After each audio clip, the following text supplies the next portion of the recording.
Dhirendra Kumar Patra assistant executive engineer PH sub division Kendrapara.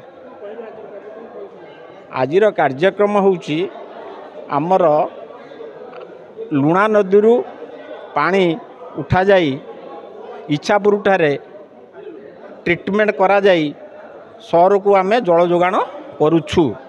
जेहेतु यह बहुत पुराना बहुत ओल्ड स्कीम निहाती जा मो जानिबारे 22-23 वर्षर स्कीम सेते बेले हमर पीएससी पाइप अर्थात पीस टेस्ट कंक्रीट पाइप रे पानी दिया जाइछि।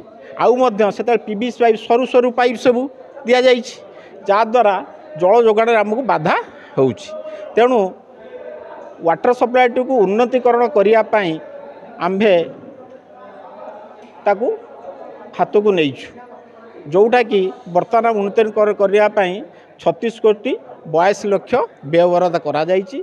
ता मध्य टेंडर सरीगलानी शीघ्र काम आरंभ हेब। से पाइप आसिक